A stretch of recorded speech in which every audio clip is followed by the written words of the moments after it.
तो आज हम लोग पढ़ेंगे quantization properties of electric charge. Quantization property of an electric charge. पिछले क्लास में हम लोग एडिटिव प्रॉपर्टी और conservative properties of electric charge के बारे में पढ़े थे। अब एक तीसरा प्रॉपर्टीज है जिसका नाम है क्वांटाइजेशन प्रॉपर्टीज इलेक्ट्रिक चार्ज। अब क्वांटाइजेशन क्या होता है? क्वांटम का मतलब होता है अमाउंट, अमाउंट का मतलब वैल्यू, मैग्नीट्यूड। तो किसी भी बॉडी पर total amount of electric charge को कैलकुलेट करने का जो प्रिंसिपल है, जो हमारा थ्योरी है, उसी को हम बोलते हैं क्वांटाइजेशन प्रिंसिपल। अब इसी के बारे में आज हम लोग स्टडी करेंगे। तो हम लोग जानते हैं कि पूरी यूनिवर्स, पूरी ब्रह्मांड, पूरी सृष्टि जो जिस चीज से बना हुआ है उसका नाम है एटम। और एटम के अंदर 3 एलिमेंट्री पार्टिकल है जिसका नाम है इलेक्ट्रॉन, प्रोटॉन और न्यूट्रॉन। इसका मतलब हुआ कि पूरी ब्रह्मांड बना हुआ है इलेक्ट्रॉन, प्रोटॉन और न्यूट्रॉन से। मीन्स हमारा एटम का ये स्ट्रक्चर है। अब हर एक मटेरियल का एटम में इलेक्ट्रॉन, प्रोटॉन और न्यूट्रॉन की संख्या अलग अलग होती है। हम अभी 11 इलेक्ट्रॉन वाले एटम को कंसीडर किए हैं। इसका मतलब ये हमारा एटम है सोडियम का। तो सोडियम के एटम में 11 इलेक्ट्रॉन डिफरेंट ऑर्बिट में चक्कर लगा रहा है और इसके अंदर न्यूक्लियस में प्रोटॉन्स और न्यूट्रॉन्स है। इसका मतलब ये जो एटम बना हुआ है 3 एलिमेंट्री पार्टिकल से, एक का नाम है इलेक्ट्रॉन, इसके अंदर रेड वाले को हम नाम रख रहे हैं प्रोटॉन और येलो वाले को हम कह रहे हैं न्यूट्रॉन। तो एटम बना 3 एलिमेंट्री पार्टिकल, इलेक्ट्रॉन, प्रोटॉन और न्यूट्रॉन से। और एटम से हर एक ऑब्जेक्ट का फॉर्मेशन होता है, पूरी यूनिवर्स का फॉर्मेशन होता है। इसका मतलब है कि पूरा यूनिवर्स, पूरा सृष्टि ही हमारा बना हुआ है इलेक्ट्रॉन, प्रोटॉन और न्यूट्रॉन से। लेकिन इसमें जो हमारा प्रोटॉन और इलेक्ट्रॉन के पास एक अलग क्वालिटी है, एक अलग गुण है, जिसको ईश्वर ने इसके पास गुण दे करके भेजा है। और उस गुण को, उस प्रॉपर्टीज को हम इलेक्ट्रिक चार्ज नाम रखे हैं। इस दुनिया में उस गुण का नाम रखा गया इलेक्ट्रिक चार्ज। और वैज्ञानिक लोग ने कहा कि ये जो हमारा इलेक्ट्रॉन है, इसके लिए हम सिंबल ई यूज करते हैं और इसके पास एक चार्ज होता है। अब वो चार्ज का वैल्यू 1.6 इंटू 10⁻⁻19 कूलम होता है और ये नेगेटिव चार्ज पार्टिकल है, इसलिए इसके आगे साइन हम माइनस लगाते हैं। और न्यूक्लियस के अंदर भी एक चार्ज पार्टिकल है जिसका नाम है प्रोटॉन। प्रोटॉन के लिए सिंबल हम पी यूज कर रहे हैं और इसके पास भी चार्ज होता है 1.6 इंटू 10⁻⁻19 कूलम, लेकिन वो पॉजिटिव नेचर का चार्ज होता है, इसलिए इसके पास हम प्लस साइन लगाते हैं। तो यहाँ इस वैल्यू से हम कंफर्म हो जाते हैं कि जितना इलेक्ट्रॉन पर चार्ज है उतना ही प्रोटॉन पर चार्ज है। सिर्फ इसका नेचर अपोजिट होने के कारण एक पर निगेटिव चार्ज है इलेक्ट्रॉन पर और प्रोटॉन पर है पॉजिटिव चार्ज। इसलिए सिंबल में प्रोटॉन के जगह हम पी ना लिख करके ई ही यूज करते हैं, क्योंकि दोनों पर चार्ज सेम ही है। और ई के आगे अगर प्लस साइन लगा देंगे तो ये सिंबल हमको प्रोटॉन ही बताएगा। और ई के आगे अगर साइन हम माइनस लगा देंगे तो इसको हम इलेक्ट्रॉन बोलेंगे। अब ये हमारा चार्ज पार्टिकल हो गया और इसके अंदर जो न्यूट्रॉन होता है उसके पास कोई चार्ज पार्टिकल नहीं है, उसके पास कोई चार्ज नहीं है। न्यूट्रॉन को n से रिप्रेजेंट करते हैं और इसके ऊपर 0 लगा देते हैं। इसका मतलब ये न्यूट्रल पार्टिकल है। तो हम दो ही चार्ज पार्टिकल को हम लोग फंडामेंटल चार्ज पार्टिकल नाम रखते हैं, और एक को इलेक्ट्रॉन बोलते हैं, दूसरे को प्रोटॉन बोलते हैं। और हम कहते हैं कि इलेक्ट्रॉन और प्रोटॉन हमारा फंडामेंटल चार्ज पार्टिकल है। मीन्स हमारे प्रकृति में, हमारे नेचर में, हमारे यूनिवर्स में जो मिनिमम अमाउंट ऑफ चार्ज मिलेगा उसका वैल्यू या तो इलेक्ट्रॉन के चार्ज के बराबर होगा और नहीं तो प्रोटॉन के चार्ज के बराबर होगा। और उससे चार्ज का अमाउंट जैसे जैसे बढ़ाएंगे, इसका मतलब है उस पर नंबर ऑफ इलेक्ट्रॉन की संख्या या प्रोटॉन की संख्या बढ़ते जाएगा। तो उसी के संख्या को कैलकुलेट करने की जो प्रोसेस होती है उसी को हम बोलते हैं क्वांटाइजेशन प्रिंसिपल ऑफ चार्ज। अब कैलकुलेट करते कैसे हैं? तो प्रकृति, जो ईश्वर ने जो भी एटम को बनाया तो इसको इलेक्ट्रिकली न्यूट्रल बनाया। मीन्स इस पर अगर टोटल चार्ज को हम कैलकुलेट करेंगे तो टोटल चार्ज 0 होगा। कोई भी एटम, कोई भी ऑब्जेक्ट इलेक्ट्रिकली न्यूट्रल होता है। जैसे ये हमारा पेन है तो ये भी इलेक्ट्रिकली न्यूट्रल है। इसके अंदर जितने भी एटम है उसके अंदर टोटल जितना नंबर ऑफ इलेक्ट्रॉन है उतना ही नंबर ऑफ प्रोटॉन्स भी है। इसलिए टोटल चार्ज अगर कैलकुलेट करेंगे तो नेट चार्ज 0 होगा। अगर इस एटम पर टोटल चार्ज हम कैलकुलेट करते हैं तो इसके पास 11 इलेक्ट्रॉन है, तो 11 इलेक्ट्रॉन हो गया, और इलेक्ट्रॉन निगेटिव चार्ज पार्टिकल है इसलिए आगे साइन माइनस लगा दिया। इसके पास, इसके न्यूक्लियस में 11 प्रोटॉन भी है, तो 11 प्रोटॉन के लिए प्लस ई लगा दिया, और ये टोटल चार्ज को सम करेंगे तो नेट वैल्यू 0 होगा। मीन्स कोई भी मटेरियल, कोई भी एटम इलेक्ट्रिकली न्यूट्रल होगा। प्रकृति ने, ईश्वर ने जो भी एटम का फॉर्मेशन किया तो हर एक एटम में उतना ही प्रोटॉन रखा जितना इलेक्ट्रॉन रखा।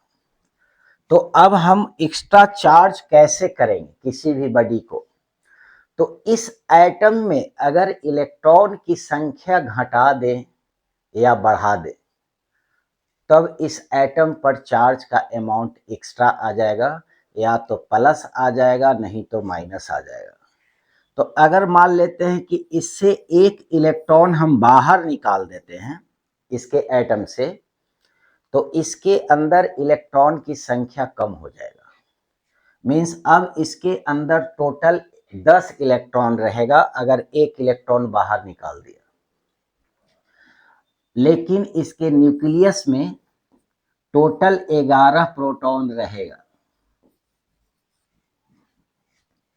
क्योंकि हम इलेक्ट्रॉन को निकाले हैं। तो इसका मतलब इसके एटम के अंदर अब जो टोटल चार्ज हो गया 11 प्रोटॉन, टोटल चार्ज जो हो गया 10 इलेक्ट्रॉन हो गया, इलेक्ट्रॉन पर माइनस चार्ज, और प्लस 11 प्रोटॉन हो गया, इस पर प्लस चार्ज। तो अब इसको कैलकुलेट किया तो प्लस ई के बराबर बचा। इसका मतलब इसके पास अब एक्स्ट्रा चार्ज आ गया 1.6 इंटू 10⁻⁻19 कूलम। इसका मतलब हो गया कि अब ये न्यूट्रल नहीं रहा, इसके पास एक्स्ट्रा एक प्रोटॉन बढ़ गया।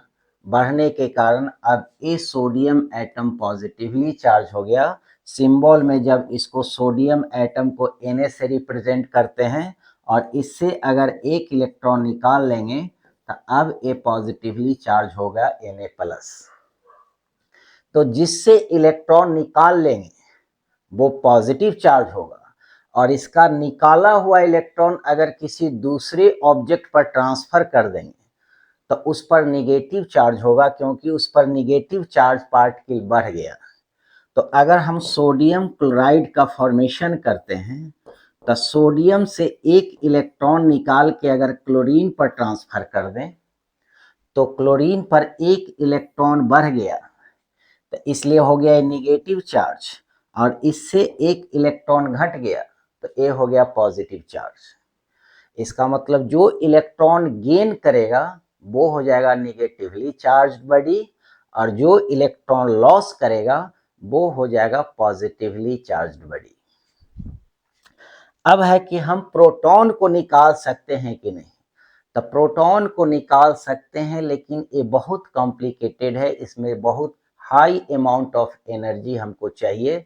इसलिए हम प्रोटॉन को ना निकाल करके हम सारा चार्ज का ट्रांसफर सिर्फ इलेक्ट्रॉन से ही करते हैं, क्योंकि इलेक्ट्रॉन के इस एटम के आउटर ऑर्बिट का इलेक्ट्रॉन निकालना बहुत आसान होता है। इसको रब कर करके भी निकाल देते हैं। जब एक बॉडी को दूसरे बॉडी से रब करते हैं तो फ्रिक्शन के कारण हीट एनर्जी डेवलप होता है, और हीट एनर्जी के कारण इलेक्ट्रॉन ऑर्बिट को छोड़ करके बाहर निकल जाती है। मीन्स ये जो हमारा इलेक्ट्रॉन है, उस इलेक्ट्रॉन को निकालने के लिए बहुत सारे प्रोसेस है। एक प्रोसेस है कि जिसको हम बोलते हैं thermal emission, heat energy supply कर करके इस इलेक्ट्रॉन को निकाल देना। दूसरे को बोलते हैं photo electric effect, photo electric effect means इस पर लाइट एनर्जी फॉल करके निकालना। तीसरा प्रोसेस है इसको इलेक्ट्रॉन बीम के थ्रू हीट, इलेक्ट्रॉन बीम से कोलिजन कराना। इस पर इलेक्ट्रॉन से बम्बार्डिंग करेंगे इलेक्ट्रॉन बीम से, तो कोलिजन के थ्रू भी इसको बाहर नॉकआउट कर देगा इलेक्ट्रॉन को, तो इलेक्ट्रॉन को ऑर्बिट से बाहर निकाल सकते हैं। एक और प्रोसेस है हाई इलेक्ट्रिक फील्ड अप्लाई करने के बाद, हाई इलेक्ट्रिक फील्ड अप्लाई करके भी इस इलेक्ट्रॉन को बाहर निकाल सकते हैं। अब क्वेश्चन है कि क्या सिर्फ आउटर ऑर्बिट के ही इलेक्ट्रॉन को निकाल सकते हैं कि इनर ऑर्बिट के भी इलेक्ट्रॉन को निकाल सकते हैं? तो हर एक ऑर्बिट के इलेक्ट्रॉन को निकाल सकते हैं, लेकिन बाहर वाले ऑर्बिट को इलेक्ट्रॉन को निकालना ज़्यादा आसान है, क्योंकि न्यूक्लियस हर एक इलेक्ट्रॉन को एक एनर्जी से, एक फोर्स से बांधे हुए रहता है, जिसको हम बोलते हैं बाइंडिंग एनर्जी, या इसको हम वर्क फंक्शन के टर्म में एक्सप्रेस करते हैं। मीन्स अपने इलेक्ट्रॉन को न्यूक्लियस बांध करके रखने में कुछ न कुछ एनर्जी खर्चा किए हुए रहता है, और वो एनर्जी अगर जितना एनर्जी से ये न्यूक्लियस अपने इलेक्ट्रॉन को बांध करके रखे हुए हैं, वो एनर्जी अगर बाहर से अगर हम इसको सप्लाई करें किसी न किसी प्रोसेस से, अब वो एनर्जी अगर इसके बाइंडिंग एनर्जी के बराबर या उससे ज़्यादा अगर इसको सप्लाई करेंगे, तो इस ऑर्बिट को छोड़ करके बाहर निकल जाता है। तो जब इलेक्ट्रॉन बाहर निकल जाएगा तो इसमें इलेक्ट्रॉन का संख्या कम हो जाएगा, प्रोटॉन का संख्या ज़्यादा हो जाएगा। तो जिस एटम पर, जिस ऑब्जेक्ट में प्रोटॉन की संख्या ज़्यादा होगा तो वो पॉजिटिव चार्ज हो जाएगा, क्योंकि प्रोटॉन के पास पॉजिटिव चार्ज होता है। और जिस बॉडी पर इलेक्ट्रॉन की संख्या ज़्यादा हो जाएगी तो वो बॉडी निगेटिवली चार्ज हो जाएगा। तो इसी इलेक्ट्रॉन को हम निकालते हैं डिफरेंट प्रोसेस से, लेकिन प्रोटॉन को हम नहीं निकालते हैं। मीन्स कोई भी बॉडी को चार्ज करने का प्रोसेस सिर्फ एक ही है कि इलेक्ट्रॉन को ट्रांसफर करना है। तो जो इलेक्ट्रॉन गेन करेगा वो निगेटिवली चार्ज, और जो इलेक्ट्रॉन लॉस करेगा वो पॉजिटिवली चार्ज। और हम लोग मान करके चलते हैं कि इलेक्ट्रॉन और प्रोटॉन हमारा फंडामेंटल चार्ज पार्टिकल है, इसको हम तोड़ नहीं सकते हैं। मीन्स यहाँ से निकालते समय ऐसा नहीं होगा कि 50% इलेक्ट्रॉन का टुकड़ा यहाँ से बाहर निकला और 50% टुकड़ा इसके ऑर्बिट में ही रह गया, ऐसा नहीं होगा।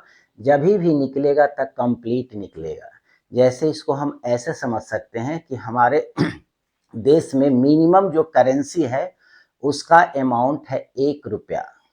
मीन्स अगर किसी को हम कुछ अमाउंट देना चाहते हैं तो मिनिमम 1 रुपया दे सकते हैं। 1 रुपया से कम किसी को हम नहीं दे सकते हैं, क्योंकि 1 रुपया से कम अमाउंट का जो मनी है 50 पैसा 25 पैसा, ये हमारे देश में एग्जिस्ट नहीं करती है। तो एग्जिस्ट नहीं करते, तो मिनिमम जो करेंसी होगा 1 रुपया होगा, और उससे ज़्यादा जितना अमाउंट ऑफ चाहे उतना अमाउंट दे सकते हैं, लेकिन उसका वैल्यू जो होगा हमेशा 1 रुपया के ही मल्टीपल में होगा। उसी तरह से किसी भी बॉडी को हम चार्ज देंगे तो या तो निगेटिव में देंगे तो 1 इलेक्ट्रॉन के बराबर देंगे, और पॉजिटिव में अगर देना है तो 1 प्रोटॉन के बराबर देंगे, और उसके अमाउंट के इंटीग्रल मल्टीपल जितना चाहे उतना दे सकते हैं। और इस ऑर्बिट को छोड़ने के लिए, इससे ऑर्बिट से इलेक्ट्रॉन को बाहर निकालने के लिए हमको इस पर बाहर से जो एनर्जी देना होता है वो इसके बाइंडिंग एनर्जी से ज़्यादा देना होगा, इसके वर्क फंक्शन से ज़्यादा देंगे तभी ये इलेक्ट्रॉन बाहर निकलेगा। जैसे फॉर एन एग्जाम्पल ऐसे समझ सकते हैं कि मान लेते हैं कोई एक इंजीनियर है, एक कंपनी में काम कर रही है, एक कंपनी इसको 2 लाख रुपया पर मंथ दे रहा है। फिर दूसरा कंपनी ने क्या किया, इसको ऑफर दिया कि हमारे पास आ जाओ, हम तुमको 2.5 लाख रुपया पर मंथ देंगे। इसका मतलब हो गया कि ए वाला कंपनी इसको ज़्यादा एनर्जी सप्लाई कर रहा है, तो जैसी ज़्यादा एनर्जी इस इंजीनियर को सप्लाई करेगा तो ए इंजीनियर इस कंपनी से रिजाइन दे करके इस कंपनी में आ जाएगा, क्योंकि यहाँ इसको एनर्जी ज़्यादा मिला।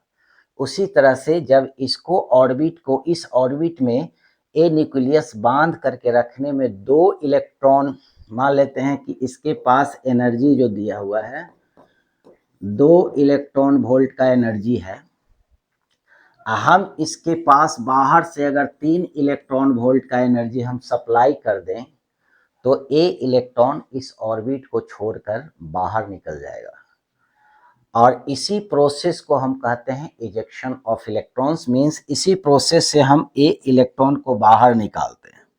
अब ए एनर्जी सप्लाई करते हैं लाइट एनर्जी को फॉल कर करके, जिसको हम फोटो इलेक्ट्रिक इफेक्ट बोलते हैं, हीट एनर्जी दे करके जिसको हम थर्मियोनिक इमिशन कहते हैं, या इलेक्ट्रॉन से बम्बार्डिंग करके भी निकालते हैं, या इसको इलेक्ट्रिक फील्ड अप्लाई करके भी निकालते हैं। मींस ए इलेक्ट्रॉन को निकालने का डिफरेंट प्रोसेस है, जिसको हम लोग आगे पढ़ेंगे मेथड ऑफ चार्जिंग में। हमको अभी सीखना है क्वांटाइजेशन प्रिंसिपल ऑफ चार्ज। तो क्वांटाइजेशन प्रिंसिपल ऑफ चार्ज ये कहता है कि किसी भी बॉडी पर जो टोटल अमाउंट ऑफ चार्ज होगा वो चार्ज इलेक्ट्रॉन के या प्रोटॉन के, इलेक्ट्रॉन के या प्रोटॉन के इंटीग्रल मल्टीपल होगा। इंटीग्रल मल्टीपल का मतलब इलेक्ट्रॉन का होल नंबर या प्रोटॉन का ही होल नंबर होगा। अगर 10 इलेक्ट्रॉन किसी के ऊपर दे देंगे तो उस पर चार्ज हो जाएगा -10e, और अगर किसी के ऊपर 500 इलेक्ट्रॉन दे देंगे तो उस पर चार्ज होगा -500 इंटू ई।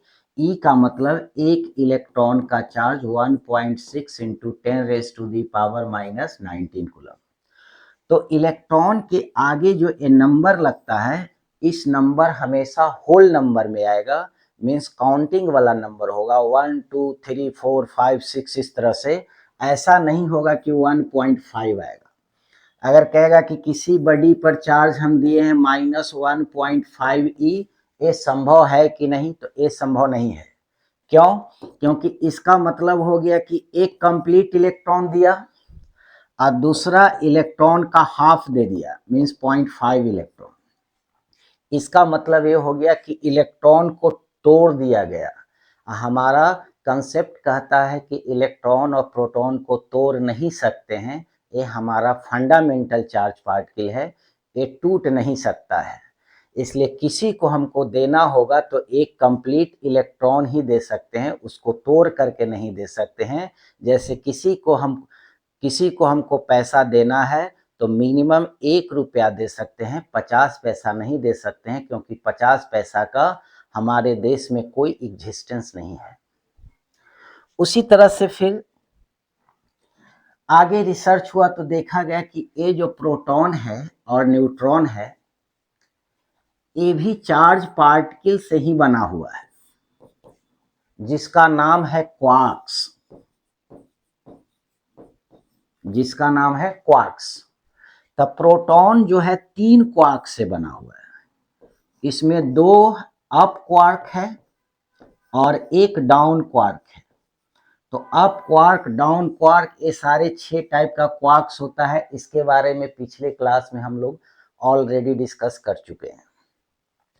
तो कहा देखा गया कि इस अप क्वार्क पर जो चार्ज होता है +2/3e, अप क्वार्क पर चार्ज होता है +2/3e और डाउन क्वार्क पर चार्ज होता है -1/3।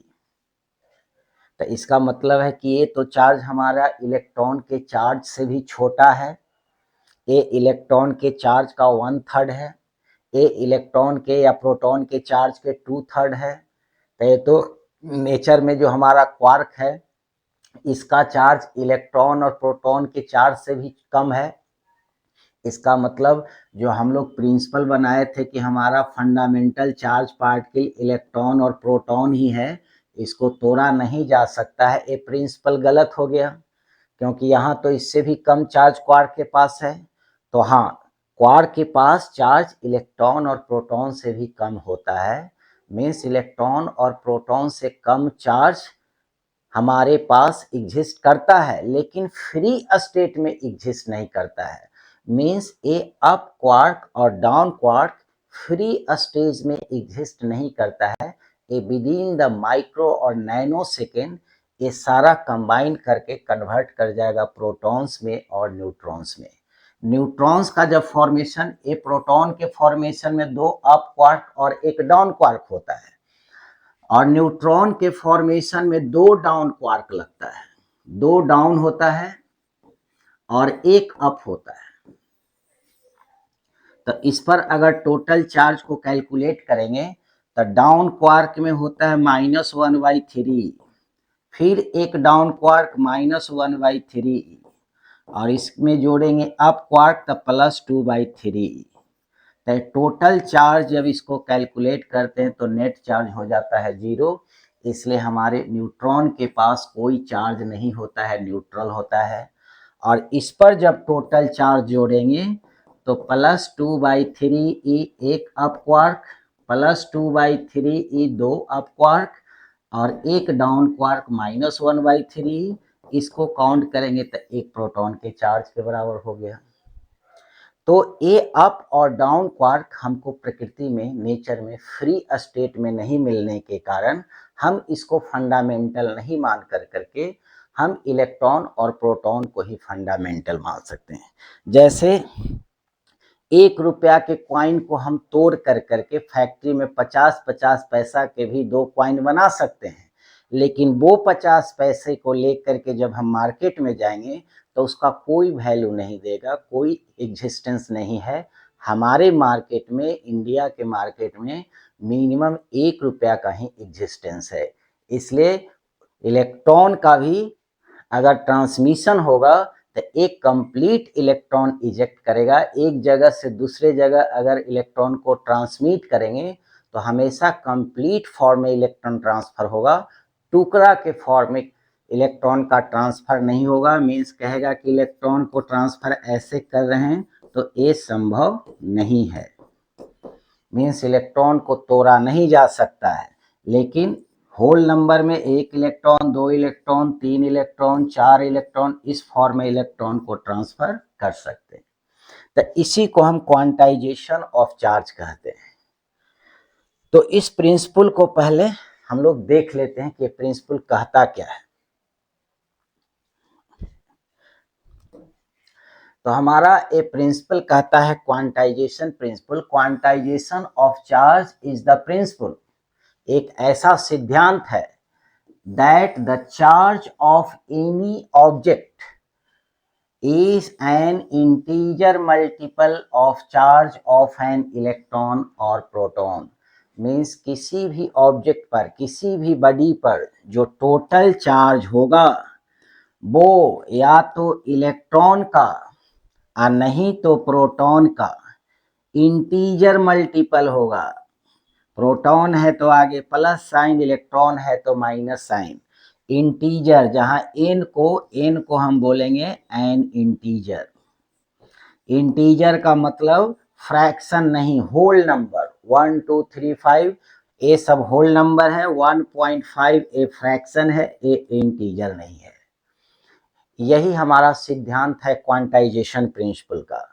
फिर कहता है this means that the charge of an object can only be a whole number of elementary charge and not a fraction। elementary charge कौन है? तो हमारा इलेक्ट्रॉन और प्रोटॉन elementary charge है।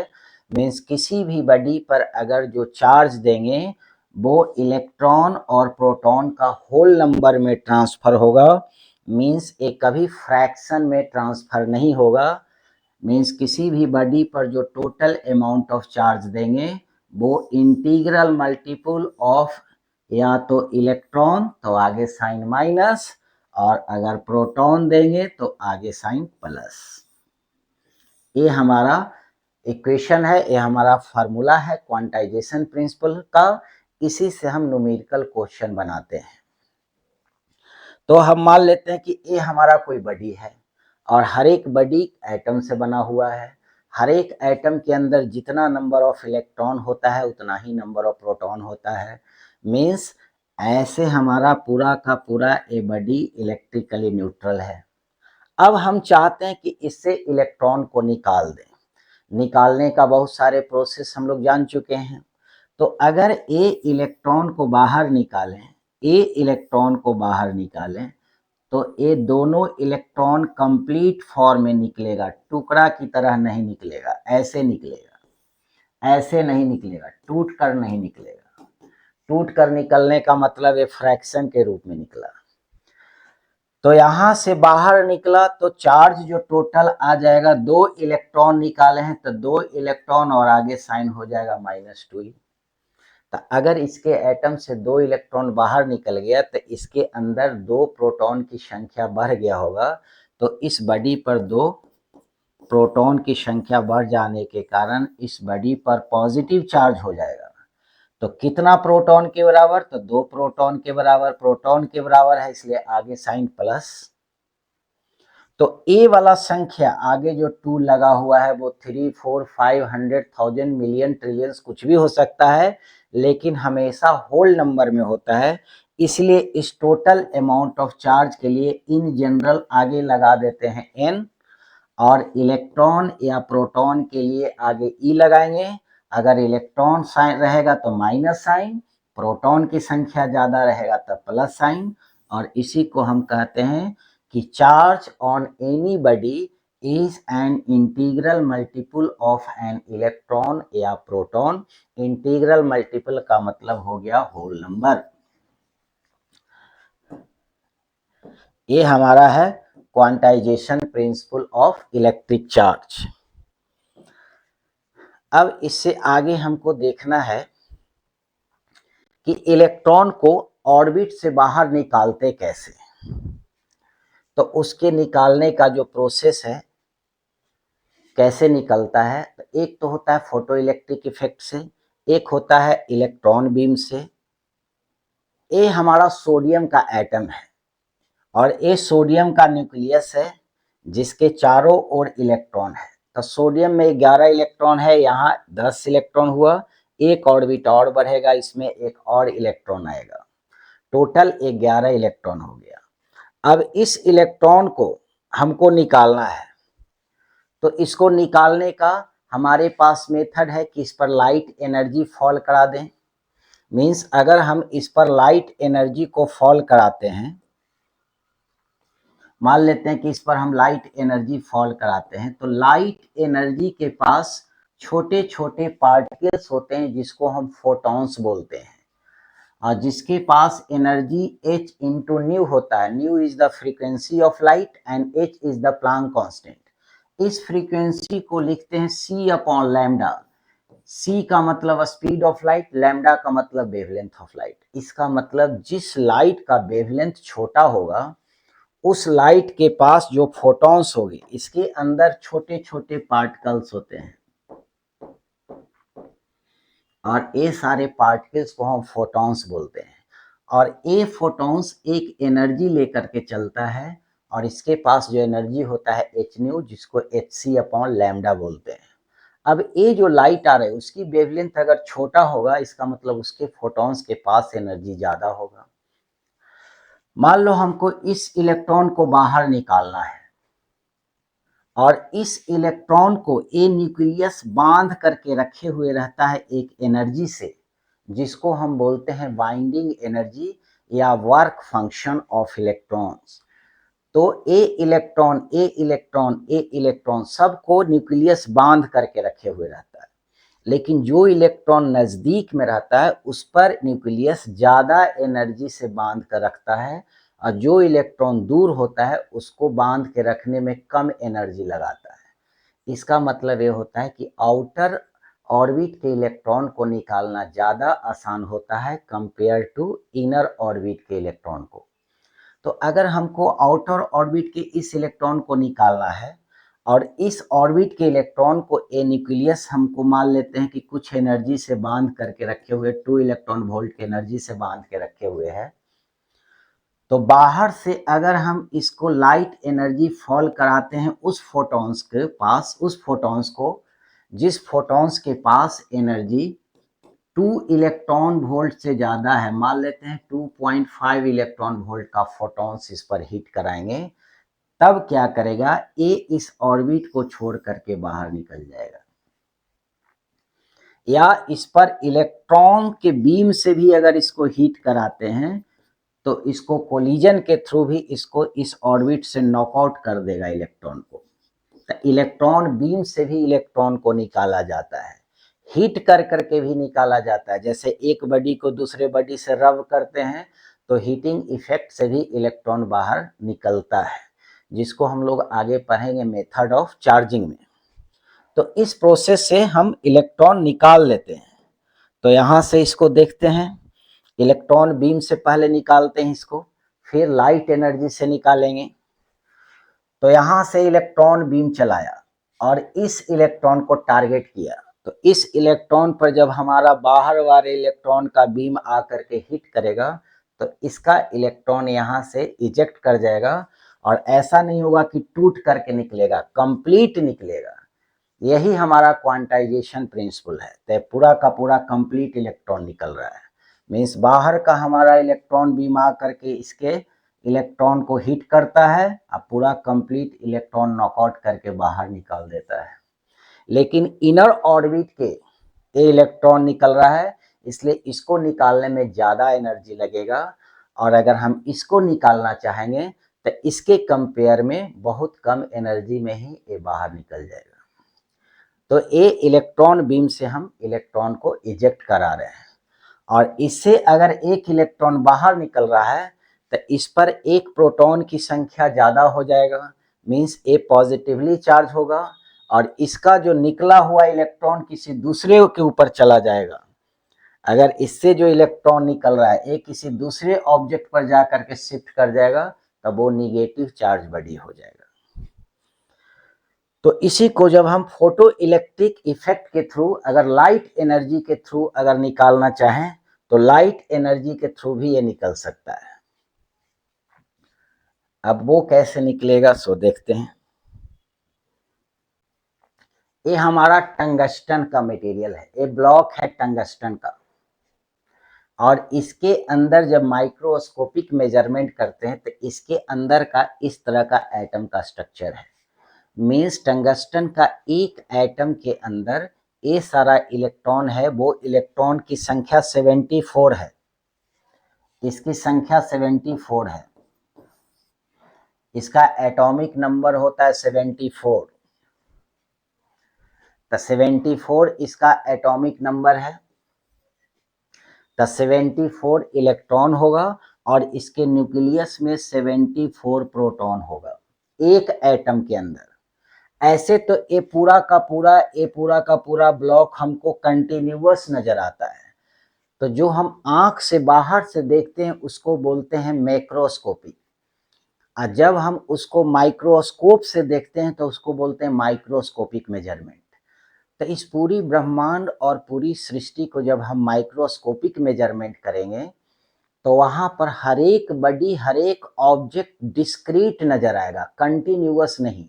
डिस्क्रीट का मतलब होगा अलग अलग पार्टिकल के रूप में दिखाई देना। कंटिन्यूअस का मतलब होता है लगातार। जैसे ये हम अपने आंख से देख रहे हैं, अपने माइक्रोस्कोप से, जो ईश्वर का दिया हुआ जो हमारा आंख जो माइक्रोस्कोप है उससे देखते हैं तो हमको कंटिन्यूअस नजर आता है, लगातार इसके यहाँ से यहाँ तक मटेरियल है।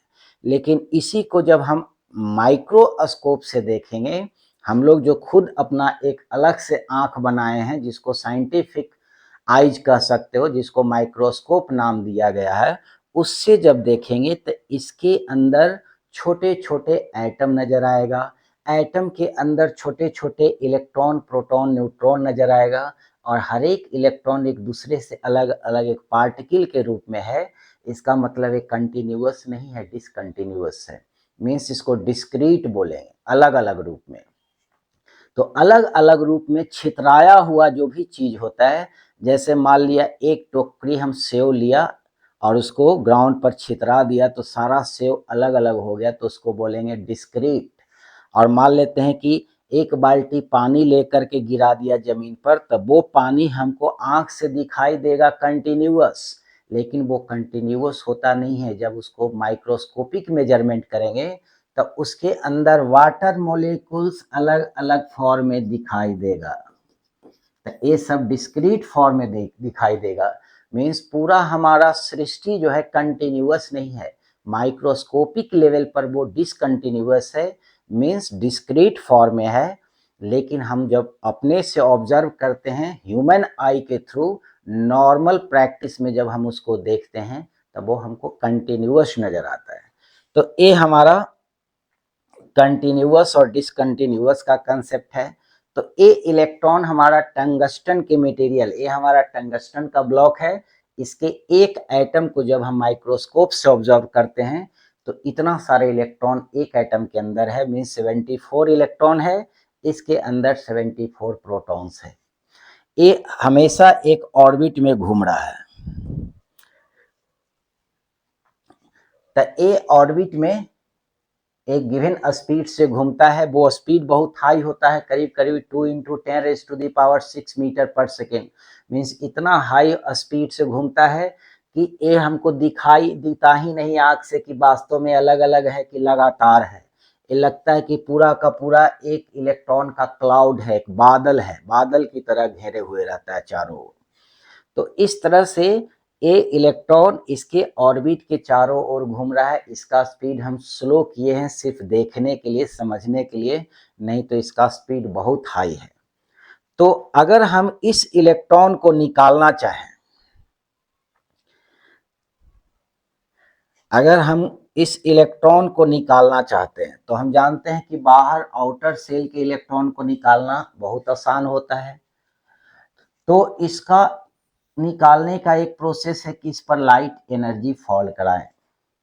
तब फॉल कराएंगे तो इस लाइट एनर्जी का जो फोटॉन्स का एनर्जी होगा एच न्यू, वो अगर इसके न्यूक्लियस के बांध के रखने वाला एनर्जी से अगर ज़्यादा होगा तो इस ऑर्बिट को छोड़ करके ये इलेक्ट्रॉन बाहर निकल जाएगा। तो हम अगर एवरेज मान के चलते हैं कि एक एटम से एक इलेक्ट्रॉन निकल रहा है और इसका एटॉमिक मास है 183 अगर मान लेते हैं, इसका मतलब 183 ग्राम अगर हम टंगस्टन लेते हैं तो उसमें एटम की संख्या होता है एवोगाड्रो नंबर, इतना एटम होता है। तो एक एटम से अगर एक इलेक्ट्रॉन निकालते हैं और इतना एटम से अगर इलेक्ट्रॉन निकालना होगा तो Avogadro number of electron 183 gram of tungsten से बाहर निकल जाएगा। मीन्स एक large amount of electric charge बाहर निकाल सकते हैं। तो इसी को निकालने के लिए हम अब इसका टंगस्टन का एक टुकड़ा लेंगे, एक मटेरियल का एक ब्लॉक लेंगे और उस ब्लॉक पर लाइट एनर्जी फॉल कराएंगे तो देखेंगे कि इसके अंदर से, इसके ऑर्बिट से इलेक्ट्रॉन बाहर निकलना शुरू हो जाता है। अब ये हमारा टंगस्टन का ब्लॉक है, इसमें millions of million trillions of trillions atom है। अब सन का लाइट इस पर फॉल करा रहे हैं, तो सन के पास एनर्जी आएगा लाइट के फॉर्म में। सन का एनर्जी लाइट के फॉर्म में इलेक्ट्रोमैग्नेटिक वेव के फॉर्म में आता है, और इलेक्ट्रोमैग्नेटिक वेव के पास फोटॉन्स होता है। हर का एनर्जी एच न्यू होता है, न्यू का मतलब सी अपॉन लैम्डा होता है। तो डिफरेंट डिफरेंट वेवलेंथ का लाइट इस पर फॉल करेगा, लेकिन वही वेवलेंथ के लाइट इसका इलेक्ट्रॉन को बाहर निकालेगा जिस फोटॉन्स के पास एनर्जी इसके एटम के वर्क फंक्शन के एनर्जी से ज़्यादा होगा। तो जब इस पर इसको फॉल कराएंगे, यहाँ से सन का लाइट इस मटेरियल पर आएगा, टंगस्टन के मटेरियल पर, और इसको जब हिट करेगा तो उसके ऑर्बिट से इलेक्ट्रॉन इजेक्ट करेगा, और जो भी इजेक्शन होगा वो टुकड़ा के फॉर्म में इलेक्ट्रॉन नहीं निकलेगा। जो भी इलेक्ट्रॉन निकलेगा वो होल नंबर के रूप में निकलेगा, क्योंकि हमको क्वांटाइजेशन प्रिंसिपल ऑफ जो चार्ज कहता है कि जो भी इलेक्ट्रॉन होगा वो इंटीग्रल मल्टीपल होगा, टुकड़ा के फॉर्म में नहीं होगा। तो अब इस लाइट को टंगस्टन के मटेरियल पर फॉल कराते हैं। अब ये फॉल किया तो यहाँ से इलेक्ट्रॉन इजेक्ट करना शुरू हुआ, तो इसके एटम से मीन्स टंगस्टन के इस एटम का ए इलेक्ट्रॉन बाहर निकल रहा है। एक एक एटम का एक एक इलेक्ट्रॉन मान लेते हैं बाहर निकल रहा है, तो ए इलेक्ट्रॉन हमेशा होल नंबर में निकल रहा है। मीन्स अभी 50 निकला, फिर 55 निकला, फिर 100 निकला, फिर 200 निकला, फिर 500 निकला। मीन्स जो भी निकलेगा वो होल नंबर के फॉर्म में निकलेगा। ऐसा नहीं निकलेगा कि 100.5 या 100.2 या 100.3 इस फॉर्म में इलेक्ट्रॉन नहीं निकलेगा, पूरा का पूरा होल नंबर में निकलेगा। उसी तरह से अगर सोडियम के मेटल पर फॉल कराएंगे तो इसके भी इलेक्ट्रॉन्स बाहर निकलेगा, वो भी होल नंबर में ही निकलेगा। तो इस तरह से जब इलेक्ट्रॉन निकालते हैं तो इसको बोलते हैं फोटो इलेक्ट्रिक इफेक्ट। फोटो का मतलब होता है फोटॉन्स के थ्रू, लाइट के थ्रू। इलेक्ट्रिक का मतलब होता है इलेक्ट्रॉन को निकालना। तब फोटॉन्स के थ्रू जब इलेक्ट्रिक चार्ज को हम मटेरियल के अंदर से बाहर निकालते हैं तो इस फेनोमेना को बोलते हैं फोटो इलेक्ट्रिक इफेक्ट। और इससे जितना निगेटिव चार्ज, जितना इलेक्ट्रॉन ज़्यादा निकल रहा है, बाहर निकल रहा है, उतना नंबर ऑफ इसके अंदर पॉजिटिव चार्ज की संख्या बढ़ रहा है। इसका मतलब ये जो हमारा मटेरियल हो जाएगा पॉजिटिवली चार्ज होगा, और ये सारे इलेक्ट्रॉन को अगर किसी दूसरे मटेरियल पर शिफ्ट कर देंगे तब वो हो जाएगा निगेटिवली चार्ज बॉडी। तो ये पॉजिटिवली चार्ज बॉडी हो गया, और ए इलेक्ट्रॉन जब किसी दूसरे मटेरियल पर शिफ्ट कर देंगे तो उस पर एक्सेस इलेक्ट्रॉन हो जाएगा, मीन्स वो इलेक्ट्रॉन गेन कर लेगा। तो जो इलेक्ट्रॉन गेन कर लेगा तो उस पर निगेटिव चार्ज, और जो इलेक्ट्रॉन लॉस कर रहा है उस पर पॉजिटिव चार्ज होगा। यही हमारा क्वांटाइजेशन प्रिंसिपल है। तो क्वांटाइजेशन प्रिंसिपल के अनुसार अगर इस पर टोटल चार्ज निकालना है तो टोटल चार्ज हम निकालेंगे n इंटू ई, और चूंकि ये इलेक्ट्रॉन लॉस कर रहा है तो इसके पास प्रोटॉन की संख्या बढ़ रहा है, तो आगे साइन प्लस लगा देंगे। अगर मान लो 1 लाख इलेक्ट्रॉन इससे निकल गया तो n की जगह 1 लाख लिख देंगे।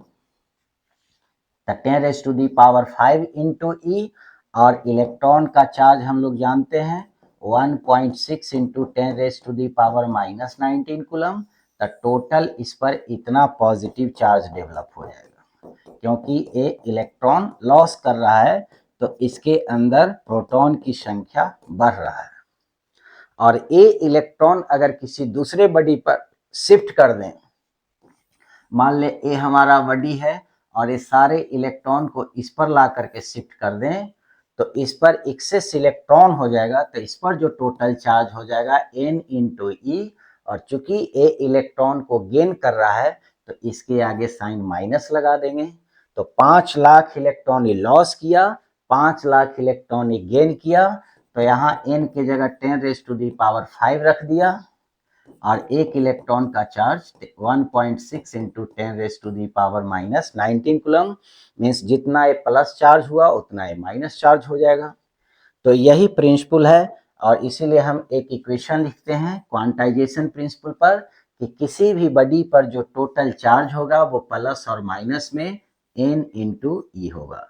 अगर लॉस करेगा इलेक्ट्रॉन को तब पॉजिटिव चार्ज के लिए प्लस साइन लेंगे, जो इलेक्ट्रॉन गेन करेगा तो नेगेटिव चार्ज के लिए माइनस साइन लेंगे।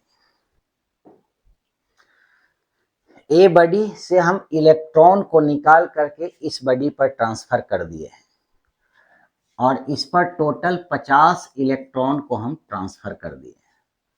तो इस पर 50 प्रोटॉन एक्स्ट्रा होगा क्योंकि कोई भी बॉडी पहले इनिशियली इलेक्ट्रिकली न्यूट्रल होता है। तो इस पर जो टोटल चार्ज अब बनेगा वो पॉजिटिव चार्ज होगा क्योंकि 50 इलेक्ट्रॉन ये लॉस कर चुका है।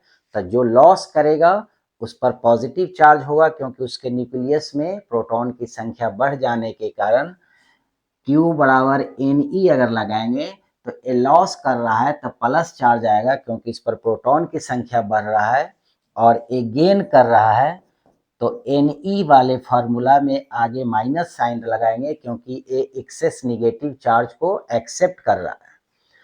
तो अगर ये 50 इलेक्ट्रॉन लॉस कर चुका है तो 50 प्रोटॉन एक्सेस हो गया होगा और एक प्रोटॉन पर चार्ज 1.6 इंटू 10⁻⁻19 कूलम। तो इसको कैलकुलेट कर लेंगे तो 1.6 इंटू 5 8 0 इंटू 10⁻⁻19 कूलम, इतना इस पर पॉजिटिव चार्ज आ जाएगा और इतना ही इस पर निगेटिव चार्ज आएगा क्योंकि इन इलेक्ट्रॉन को गेन किया है।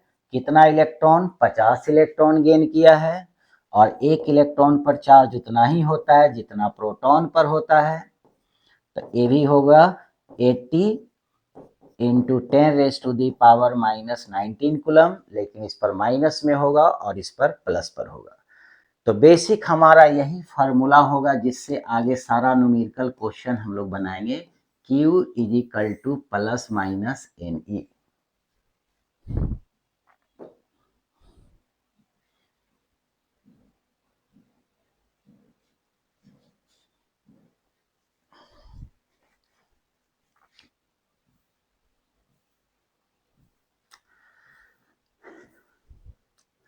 अब इसका क्वेश्चन सोल्व करने से पहले क्वांटाइजेशन प्रिंसिपल के क्वेश्चन सोल्व करने से पहले थोड़ा सा हमको मोल कंसेप्ट के बारे में भी जानना होगा। फिर आगे चल के मोल कंसेप्ट का एक सेपरेट वीडियो बनाएंगे, एक सेपरेट क्लास लेंगे। अभी जो मोल कंसेप्ट का इसमें यूज होता है क्योंकि कितना नंबर ऑफ इलेक्ट्रॉन कौन लॉस किया कौन गेन किया, वो total amount of electron, total number of electron को कैलकुलेट करने के लिए हमको नंबर ऑफ एटम्स को भी काउंट करना पड़ता है, जो काउंट करते हैं मोल कंसेप्ट से।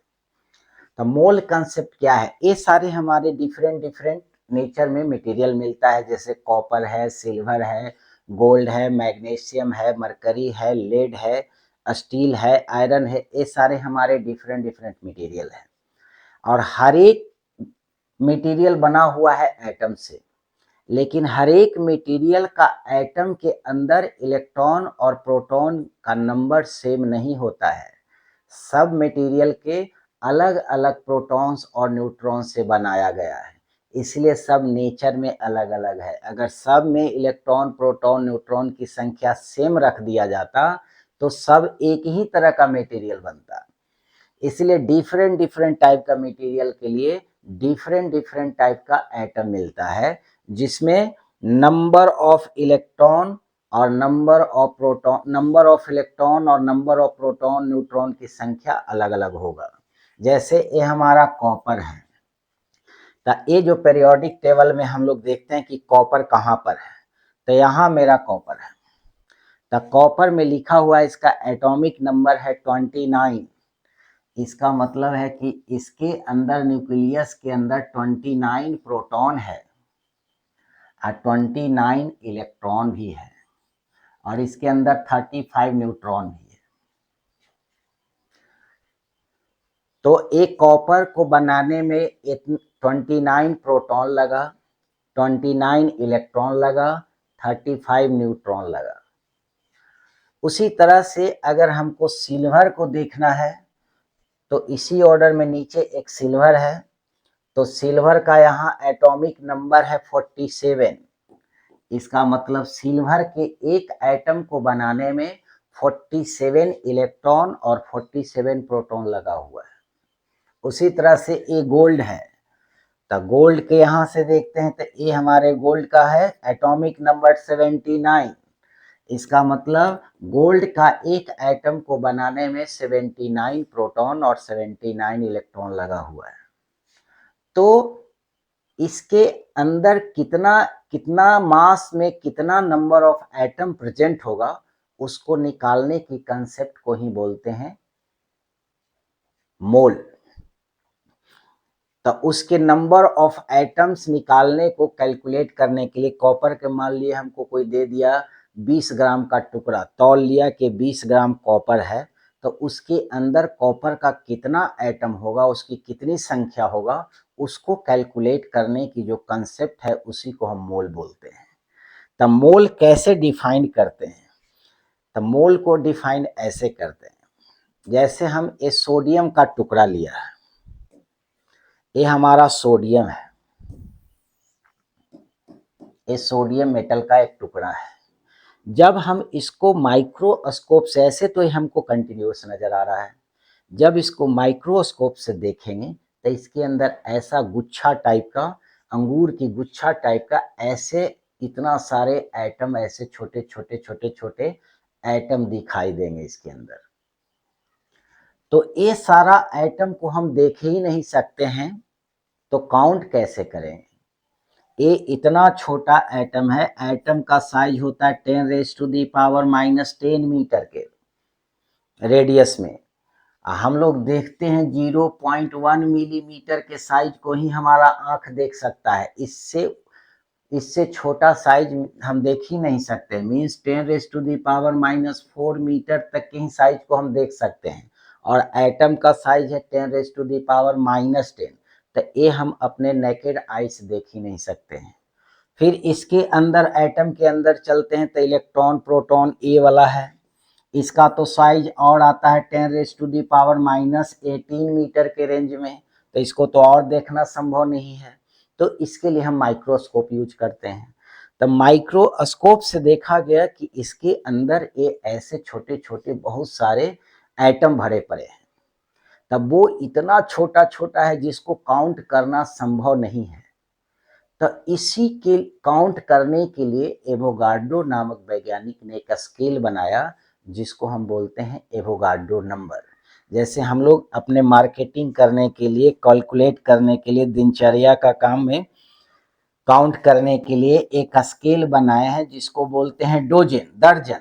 तो एक दर्जन में किसी का संख्या कितना होता है? 12। जैसे एक दर्जन हम केला खरीदते हैं तो उसमें 12 केला देता है। एक दर्जन हम एग्स लेते हैं, अंडा खरीदते हैं तो उसमें 12 अंडे देते हैं। लेकिन 12 गो अंडा को तौलेंगे और 12 गो केला को तौलेंगे तो दोनों का वेट सेम नहीं होगा, सेम डिफरेंट होगा, दोनों का वेट डिफरेंट होगा, क्योंकि वो अंडा का, एक अंडा और एक केला का मास अलग अलग है, क्योंकि दोनों अलग अलग मटेरियल है।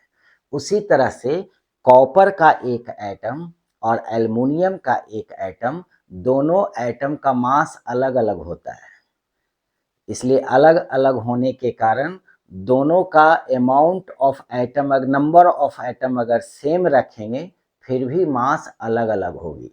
क्योंकि अगर 12 गो एल्युमिनियम एटम को तौलें और 12 गो कॉपर एटम को तौलें तो इसका मास ज़्यादा हो जाएगा, इसका मास कम होगा, क्योंकि कॉपर का एक एटम में 29 इलेक्ट्रॉन 29 प्रोटॉन है, जबकि एल्युमिनियम के एक एटम में 13 ही इलेक्ट्रॉन और 13 ही प्रोटॉन है। इसका मतलब कॉपर का एटम ज़्यादा हैवी है। तो उसी तरह से एक स्केल बनाया गया डोजन की तरह। एक डोजन में हम लोग जिस तरह से 12 गो नंबर लेते हैं, उसी तरह से एक मोल में, एक मोल एक स्केल डिफाइन किया गया कि एक मोल में यहाँ एटम की संख्या अगर काउंट करेंगे तो इसका संख्या होता है 6.022 इंटू 10⁻⁻23। अब इसको याद रखने में आसान बनाने के लिए क्या करते हैं कि 6.022 ना कह के 23 भी ले देते हैं, लिख देते हैं। यहाँ 23 लिखने से ये होता है आसान कि यहाँ पर पावर भी 23 देना है, यहाँ भी 23 लिख देना है, और इससे कोई ज़्यादा का फर्क नहीं पड़ता है। तो 22 ना लिख करके 23 भी लिख करके याद कर सकते हैं। तो एक मोल अगर किसी भी मटेरियल को कंसीडर करने का मतलब है उसके अंदर इतना नंबर ऑफ एटम्स लेना है। जैसे एक दर्जन में 12 नंबर होता है, तो एक मोल अगर सोडियम के 1 मोल मटेरियल लेंगे तो उसमें सोडियम के अंदर इतना एटम्स मिलेंगे। ऐसा एटम जिस एटम का साइज बहुत छोटा होता है। और ये जो एटम है, ये जो हमारा एटम है, इस एटम का डब्बा को, ढक्कन को जब खोल करके देखा तो ऐसा स्ट्रक्चर निकल रहा है। मीन्स एक एटम के अंदर 11 इलेक्ट्रॉन है, 11 प्रोटॉन है, इसके अंदर 11 प्रोटॉन है, 12 गो न्यूट्रॉन है। मीन्स इस तरह से इस एटम के अंदर इलेक्ट्रॉन, प्रोटॉन, न्यूट्रॉन एक एटम के अंदर, और ऐसा गुच्छा ऑफ एटम्स है। तो इसको कैलकुलेट करने के लिए ही हमारा एक स्केल बनाया जिसका नाम है एवोगाड्रोस नंबर। अब वो एवोगाड्रोस नंबर, इसी गुच्छे में से एक नंबर कंसीडर किया गया, और वो नंबर है 6.022 इंटू 10⁻23। इसको याद करने के लिए 22 के जगह 23 भी लिख सकते हैं, जिससे याद करने में दोनों ए पावर और ए डिजिट एक हो जाएगा तो आसान रहता है। तो ये इतना सारा एक गुच्छा कंसीडर किया सोडियम के अंदर, और इसमें एटम की संख्या को काउंट किया तो ये इतना एटम निकल गया। तो इतना एटम को हम नाम रखते हैं 1 मोल। अब ये कोई जरूरी नहीं है कि ये सोडियम के ही नंबर ऑफ एटम इतना रहेगा तो 1 मोल बोलेंगे।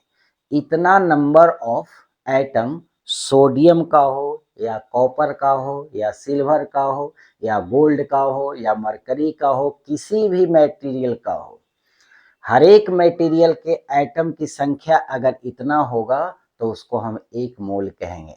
जैसे 1 दर्जन अंडा हो तो भी 12, 1 दर्जन केला हो तो भी 12, 1 दर्जन संतरा हो तो भी 12, 1 दर्जन नारियल हो तो भी 12।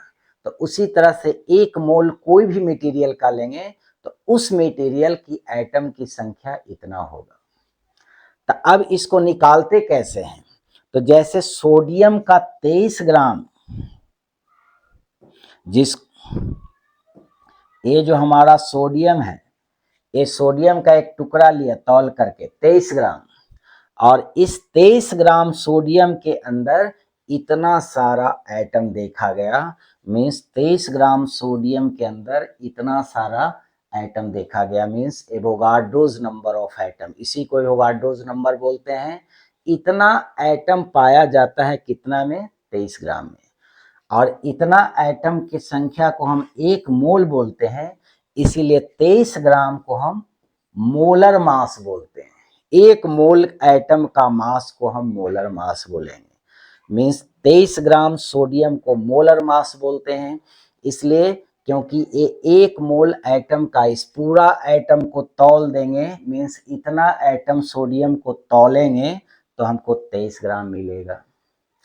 उसी तरह से कॉपर के इतना एटम को तौलेंगे तब उसमें 23 ग्राम नहीं मिलेगा, क्योंकि कॉपर के एक एटम में इलेक्ट्रॉन, प्रोटॉन और न्यूट्रॉन की संख्या सोडियम के एटम के प्रोटॉन, न्यूट्रॉन की संख्या से ज्यादा होता है। इसलिए कॉपर के अंदर अगर हम कैलकुलेट करते हैं, कॉपर एटम के अंदर कैलकुलेट करते हैं, तो इसके अंदर 29 प्रोटॉन्स, 35 न्यूट्रॉन्स और 29 इलेक्ट्रॉन्स एक एटम में है। और सोडियम के अंदर एक एटम में 11 इलेक्ट्रॉन, 11 प्रोटॉन्स, 12 न्यूट्रॉन्स। तो इसके अंदर प्रोटॉन्स न्यूट्रॉन्स की संख्या कम है इसके रिस्पेक्ट में, इसलिए अगर एवोगाड्रो नंबर ऑफ एटम का मास अगर कॉपर का तौलेंगे तब इसमें इसका वैल्यू होता है 63.5 ग्राम। इसका मतलब Avogadro number of copper atom का मास 63.5 ग्राम का मतलब हो गया कि ए मोलेकुलर एटॉमिक मास या मोलर मास हो गया किसका, कॉपर का। मीन्स एक मोल का मास, कॉपर के एक मोल का मास हो गया इतना। तो हर एक मटेरियल का मोलर मास अलग अलग होगा, क्योंकि हर एक मटेरियल का एटम के अंदर इलेक्ट्रॉन, प्रोटॉन और न्यूट्रॉन की संख्या अलग अलग होता है। यही कारण हर एक मटेरियल का मोलर मास अलग अलग होती है। तो अगर हमको 23 ग्राम में इतना एटम है, हमको कोई कह दिया कि 200 ग्राम सोडियम दे दिया, तब बताओ कि इसके अंदर कितना एटम होगा। तो यूनिटरी मेथड से इसको निकाल सकते हैं। कैसे निकाल सकते हैं? तो ऐसे निकाल सकते हैं कि 23 ग्राम में हमको एवोगाड्रो नंबर ऑफ एटम मिलता है, इतना एटम मिलता है, उसको Na लिख दिया, एवोगाड्रोस नंबर। तो 1 ग्राम में कितना मिलेगा? तो एवोगाड्रो नंबर डिवाइडेड बाई 23, इसलिए 200 ग्राम सोडियम एटम लेंगे तब कितना एटम निकलेगा? तो Avogadro number divided by 23 into 200, इतना नंबर मिलेगा सोडियम का एटम 200 ग्राम में। तो इसको इस तरह से डिवाइड कर 200 ग्राम बाई 23 ग्राम और इंटू एवोगाड्रोज नंबर। अब ये है हमारा मोलर मास और ये है हमारा गिवन मास। तो गिवन मास में जब मोलर मास से डिवाइड करते हैं तो इसी को हम बोलते हैं मोल, नंबर ऑफ मोल्स। मीन्स हमारा जो मोल्स का संख्या निकलेगा, तो एक मोल में 23 ग्राम, इसको हम ऐसे कह सकते हैं 23 ग्राम में एक मोल। तो 1 ग्राम में कितना मोल? तो 1/23, इसलिए 200 ग्राम में कितना मोल? तो 1/23 into 200 gram, means 200 gram by 23 ग्राम। ये हमको बताएगा नंबर ऑफ मोल्स कितना मिलेगा। तो नंबर ऑफ मोल्स निकालने का फार्मूला बना, जो गिवन मास है 200 gram given mass divided by molar mass. तो गिवन मास में मोलर मास से डिवाइड कर देंगे तो नंबर ऑफ मोल्स मिल जाएगा। तो अगर मान ले कि 200 में हम 23 से डिवाइड कर दिया, तो मान लेते हैं कि ए आया 12 मोल्स आएगा। तो फ्रैक्शन में समझने के लिए मान लेते हैं 12 मोल्स आया। तब 12 मोल ऑफ एटम मिलेगा 200 ग्राम सोडियम में, और एक मोल में इतना एटम है, तो 12 मोल में कितना एटम होगा? 12 इंटू 6.023 इंटू 10⁻⁻23। अब यहाँ 23 और यहाँ 23 लिख देने से कैलकुलेट याद रखने में आसान होता है, तो इससे भी काम चला सकते हैं। तो इतना नंबर ऑफ एटम्स मिल जाएगा। और सोडियम के अगर इलेक्ट्रॉन काउंट करना है कि हमको 200 ग्राम में क्या गो इलेक्ट्रॉन है सोडियम का, तो एक एटम के अंदर 11 इलेक्ट्रॉन आया है, तो इतना में कितना इलेक्ट्रॉन होगा? तो 11 से मल्टीप्लाई कर देंगे तो उतना इलेक्ट्रॉन होगा। और न्यूक्लियस के अंदर उतना ही प्रोटॉन भी होता है, तो जितना नंबर ऑफ इलेक्ट्रॉन्स होगा उतना नंबर ऑफ प्रोटॉन्स होगा। यही हमारा मोल कंसेप्ट कहता है कि कोई भी मटेरियल का अमाउंट अगर हमको तौल कर करके दे दिया 10 ग्राम, 20 ग्राम, 25 ग्राम, 50 ग्राम, 100 ग्राम, और कहेगा कि अब बताओ कि उस मटेरियल में उस मटेरियल का कितना नंबर ऑफ एटम्स है, कितना नंबर ऑफ इलेक्ट्रॉन्स है, कितना नंबर ऑफ प्रोटॉन्स है, कितना नंबर ऑफ न्यूट्रॉन्स है, तो वो सारा कैलकुलेट हम कर सकते हैं। इसी को हम बोलते हैं मोल कंसेप्ट। तो मोल निकालने का यही हमारा फार्मूला रहेगा, जो कि आगे हम क्वेश्चन में यूज करेंगे। मोल जो मास देगा वो मास में, और उसका मोलेकुलर मास को या मोलर मास से क्या कर देंगे? डिवाइड कर देंगे। इसी को हम बोलते हैं मोल। और एक मोल में कितना नंबर ऑफ एटम्स होता है? तो ये सारे एटम्स का संख्या काउंट किया गया तो इतना मिला, और इसी को हम बोलते हैं 1 मोल्स या एवोगाड्रोस नंबर। तो हमने 2 फार्मूला बनाया, एक मोल निकालने का और क्वांटाइजेशन प्रिंसिपल ऑफ चार्ज के अनुसार किसी भी बॉडी पर जो टोटल अमाउंट ऑफ चार्ज होगा वो integral multiple total amount of charge equal to integral multiple of electron या प्रोटॉन। प्रोटॉन होगा तो प्लस साइन, इलेक्ट्रॉन होगा तो माइनस साइन। जो इलेक्ट्रॉन लॉस करेगा तो उस पर पॉजिटिव साइन आएगा, जो इलेक्ट्रॉन गेन करेगा उस पर नेगेटिव साइन आएगा।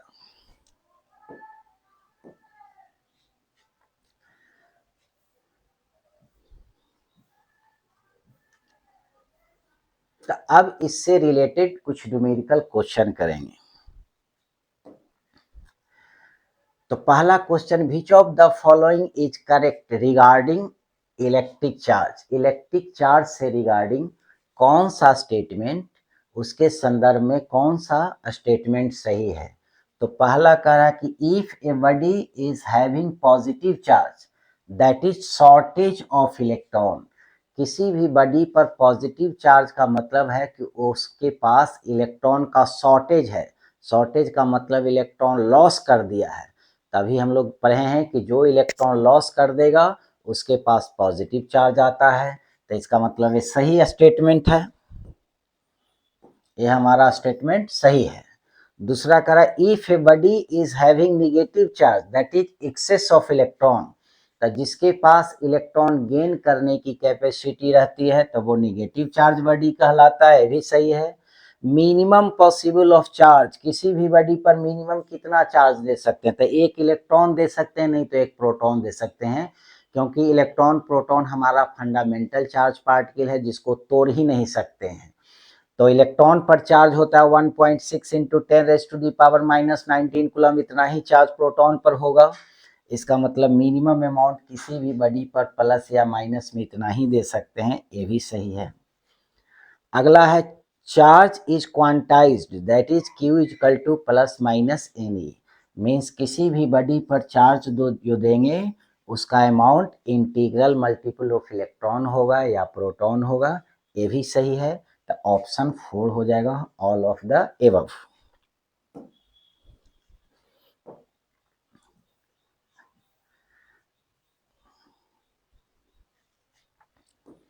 अगला क्वेश्चन है, when 10 raised to the power 14 electrons are removed from a neutral metal sphere, the charge on it becomes। एक मेटल स्फीयर है, मान लेते हैं ये हमारा मेटल स्फीयर है,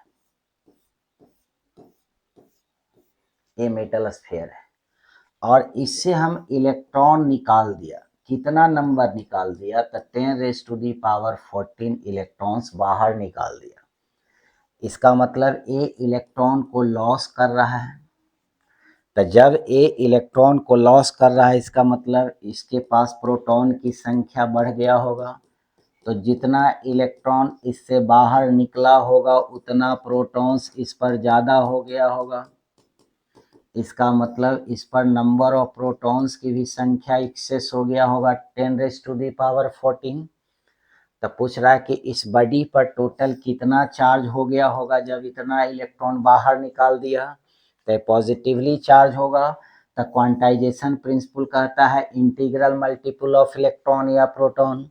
चूंकि ये पॉजिटिव चार्ज हो गया है तो साइन आगे प्लस लगेगा। कितना प्रोटॉन एक्सेस हो गया, तो 10 रेज टू दी पावर 14, और एक प्रोटॉन का संख्या चार्ज होता है 1.6 into 10 raise to the power -19 coulomb. तो इसको कैलकुलेट कर लेंगे तो 1.6 into 10 raise to the power, ये 14 प्लस में और ये 19 माइनस में, तो -5 आ जाएगा। इतना कूलम इस पर पॉजिटिव चार्ज आएगा स्फीयर पर। तो अगर इसको माइक्रो कूलम में ऑप्शन है, तो 1 माइक्रो का मतलब होता है 10 रेज टू दी पावर -6। तो अभी जो हमारा टोटल चार्ज आया है 1.6 into 10 raise to the power -5 coulomb. तो ये डेसिमल वाले को इस पर शिफ्ट कर देते हैं, तो 16 इंटू 10⁻⁻⁶ हो जाएगा, और ये -6 को हटा कर करके माइक्रो कूलम में कन्वर्ट करेंगे तो 16 माइक्रो कूलम। तो 16 माइक्रो कूलम का ऑप्शन ए में आता है, तो ए करेक्ट आंसर हो गया। तो पहले छोटा छोटा क्वेश्चन सीख लेते हैं बनाना, फिर बड़ी बड़ी क्वेश्चन बनाएंगे। Calculate the charge carried by इतना इलेक्ट्रॉन। किसी भी बॉडी पर नंबर ऑफ इलेक्ट्रॉन दिया हुआ है 12.5 इंटू 10⁸ इलेक्ट्रॉन्स दिया हुआ, इतना नंबर ऑफ इलेक्ट्रॉन्स। अब यहाँ से ये नहीं समझना है कि यहाँ फ्रैक्शन में इलेक्ट्रॉन कैसे आ गया। अभी आप बोले थे कि फ्रैक्शन में इलेक्ट्रॉन की संख्या नहीं होती है, तो ये फ्रैक्शन नहीं है, ये होल नंबर है। होल नंबर इसलिए है क्योंकि यहाँ से एक जीरो इसमें ट्रांसफर करेंगे तो ये फ्रैक्शन हट जाएगा। तो 125 इंटू 10⁻7 इलेक्ट्रॉन्स भी लिख सकते हैं। अब ये हो गया होल नंबर। तो इस पर टोटल चार्ज कितना होगा, तो इलेक्ट्रॉन है तो टोटल चार्ज होता है n इंटू ई, और इलेक्ट्रॉन है तो आगे साइन माइनस लगा दिया। नंबर दिया हुआ है 125 इंटू 10⁻7, और एक इलेक्ट्रॉन का चार्ज 1.6 इंटू 10⁻⁻19 कूलम। इसको फिर से कैलकुलेट कर लेते हैं इधर। तो Q is equal to 125 into 1.6, ये दोनों को एक साथ कर दिया और ये दोनों पावर वाले को एक साथ कर दिया। तो 10⁻⁻90 प्लस 7, तो ये हो गया -12, इतना कूलम हो गया। अब इसको हमको कैलकुलेट कर लेना है, तो कैलकुलेट कर लेते हैं। यहाँ से कैलकुलेटर से कैलकुलेट कर लेंगे। तो 125 मल्टीप्लाइड बाई 1.6, ये आ गया 200। तो इसको हम लिख सकते हैं 200 इंटू 10⁻⁻12 कूलम। ये दो जीरो को शिफ्ट करके 2.0 इंटू 10⁻10 कूलम भी लिख सकते हैं। तो ये इसका आंसर हो गया। फिर अगला क्वेश्चन है,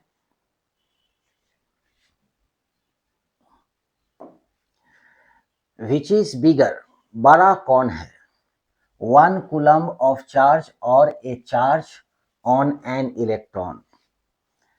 मीन्स एक इलेक्ट्रॉन पर चार्ज होता है 1.6 इंटू 10⁻⁻19 कूलम। तो कहा कि बड़ा कौन है, एक इलेक्ट्रॉन का चार्ज ऑन 1 इलेक्ट्रॉन या चार्ज ऑफ 1 कूलम।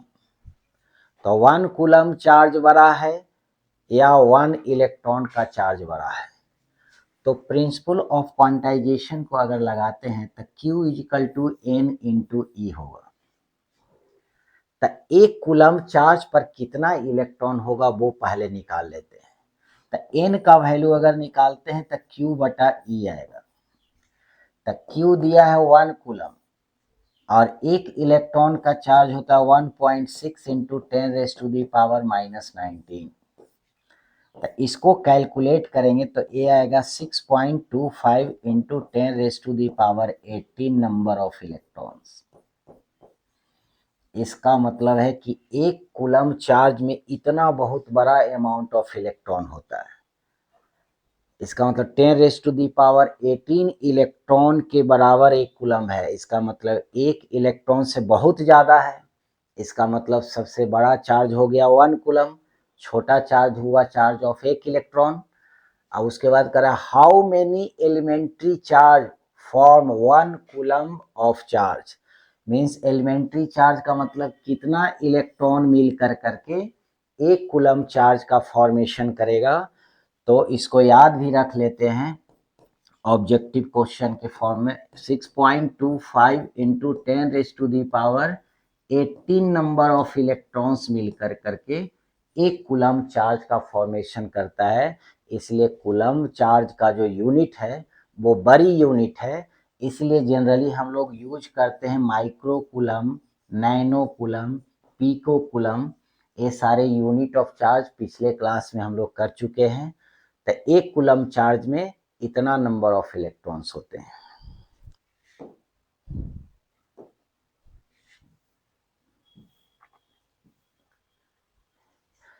अगला क्वेश्चन है, when 10 raised to the power 19 electrons are removed from a neutral metal plate, the electric charge on it।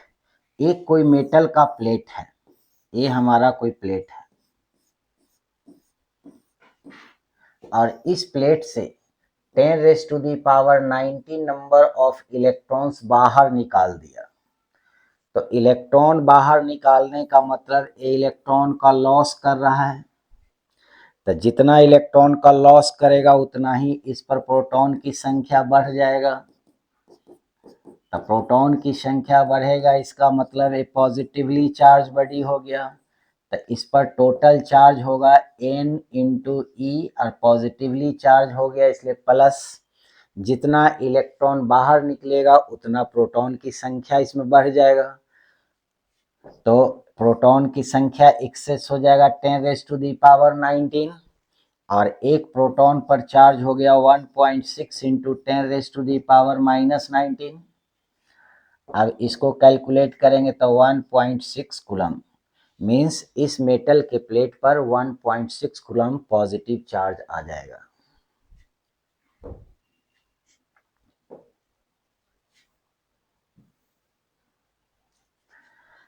अब अगला क्वेश्चन है, the number of electron present in -1 coulomb of electron, 1 coulomb of charge.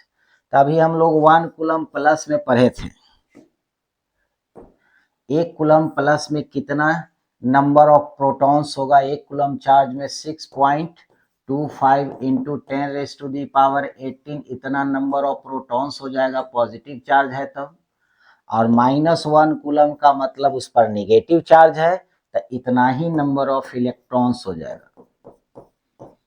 तो इतना number of electrons, अगर minus charge है तो electrons के कारण हुआ होगा, प्लस चार्ज होगा तब प्रोटॉन के कारण होगा। लेकिन दोनों का नंबर सेम होगा क्योंकि दोनों पर चार्ज का मैग्नीट्यूड सेम है, नेचर में अपोजिट है। तो नेगेटिव चार्ज रहेगा तो इलेक्ट्रॉन की संख्या होगा, पॉजिटिव चार्ज होगा तो प्रोटॉन की संख्या होगा।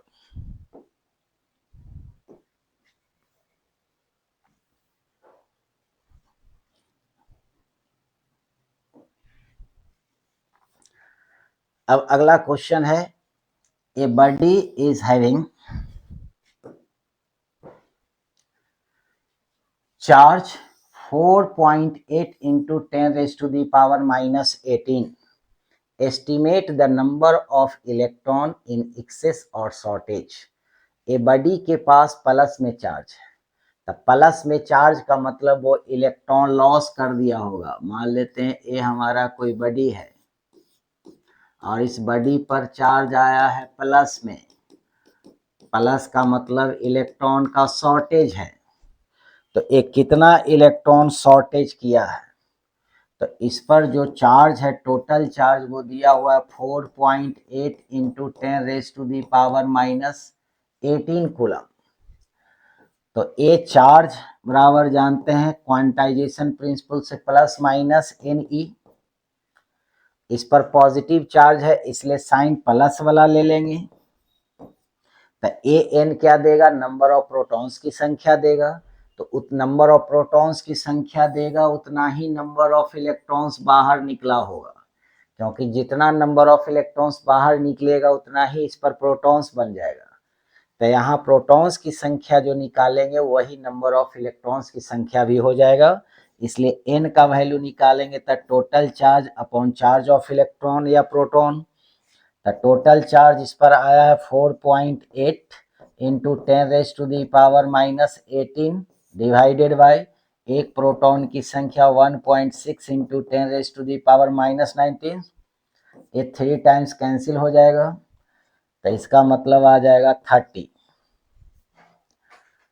इसका मतलब इससे 30 इलेक्ट्रॉन बाहर निकालने के बाद इस पर 4.8 इंटू 10⁻⁻18 कूलम का पॉजिटिव चार्ज डेवलप हो जाएगा। उसके बाद इसमें और है, a body is having a charge इतना coulomb, determine whether this statement is true और फॉल्स। कह रहा कि एक कोई बॉडी है और इस बॉडी पर कोई बता रहा है कि इस पर चार्ज 3 इंटू 10⁻⁻12 कूलम है।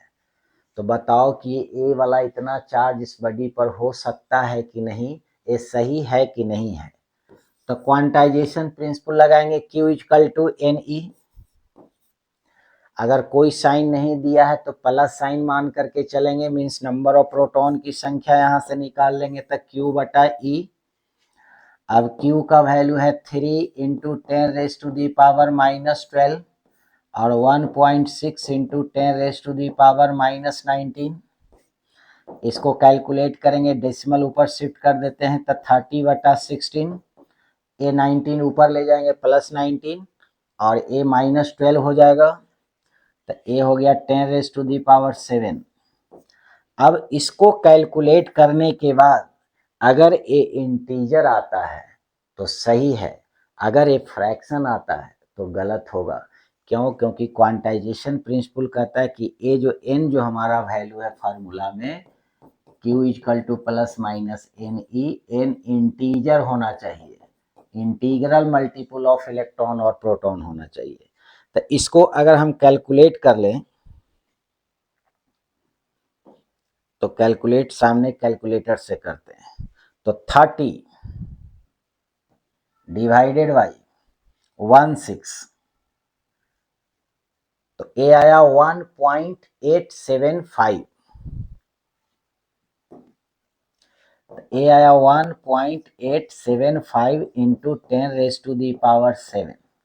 अब ए इंटीजर है कि फ्रैक्शन है, तो ऐसे देखने में तो डेसिमल है तो फ्रैक्शन लग रहा है, लेकिन यहाँ 10 के पावर में है तो इस 10 के पावर में से इसमें 3 जीरो सप्लाई कर लेंगे, इसमें से 3 जीरो हटा करके डेसिमल हटा देंगे तो 1875 इंटू 10⁻⁴ आ जाएगा।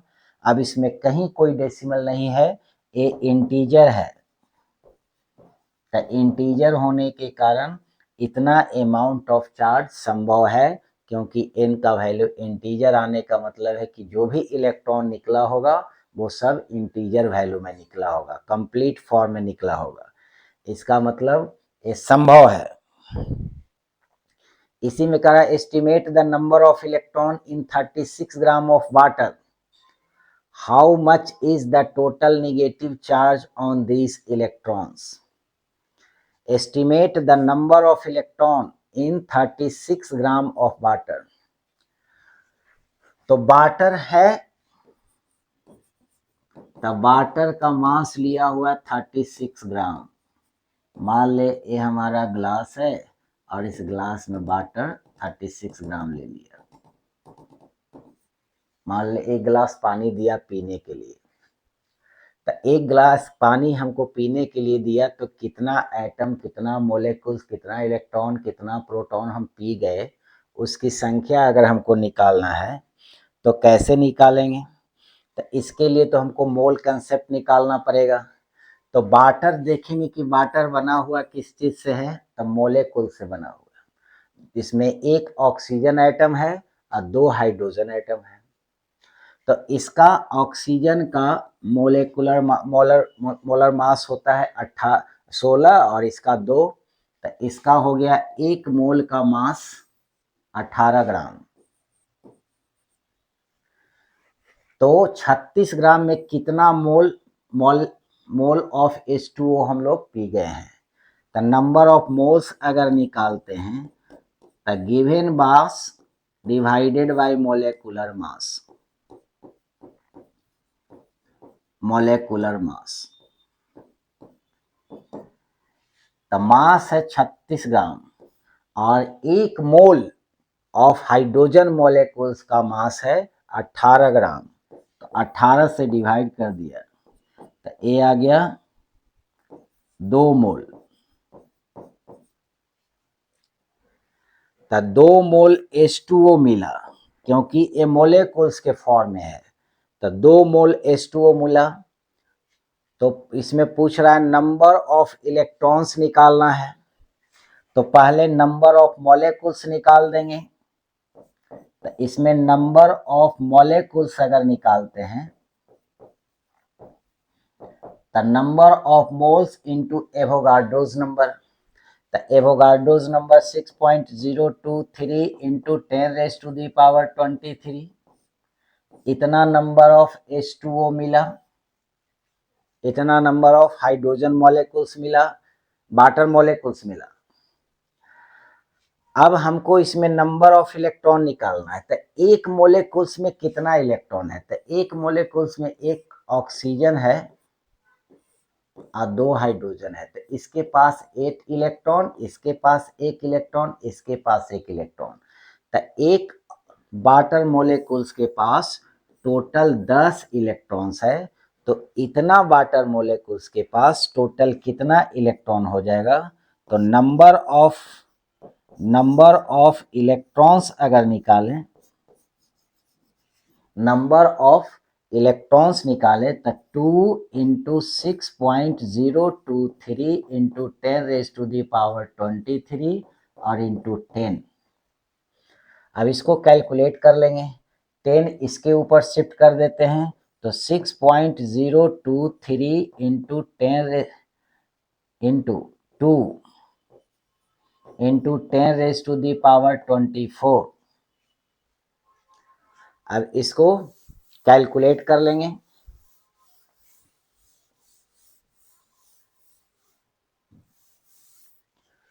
तो टोटल नंबर ऑफ इलेक्ट्रॉन्स, तो इसको मल्टीप्लाई कर देंगे तो 12.046 इंटू 10⁻24। इतना नंबर ऑफ इलेक्ट्रॉन्स है 36 ग्राम वाटर के अंदर, और इतना ही नंबर ऑफ प्रोटॉन्स हो गया। उसके बाद पूछ रहा how much is the total negative charge on this electron, तो इतना इलेक्ट्रॉन पर टोटल कितना चार्ज होगा। तो चार्ज क्वांटाइजेशन प्रिंसिपल से जानते हैं N इंटू ई, और चूंकि निगेटिव चार्ज इलेक्ट्रॉन का पूछ रहा है तो आगे साइन माइनस लगा दिया। नंबर ऑफ इलेक्ट्रॉन्स इतना निकला है तो 12.046 इंटू 10⁻24, और एक इलेक्ट्रॉन का चार्ज 1.6 इंटू 10⁻⁻19 कूलम। अब इसको कैलकुलेट कर लेना है तो 12.046 इंटू 1.6 इंटू 10⁻, अब एक +24 -19, तो ये हो गया 10⁻+5। अब इसको कैलकुलेट कर लेंगे तो टोटल चार्ज हम लोग को मिल जाएगा।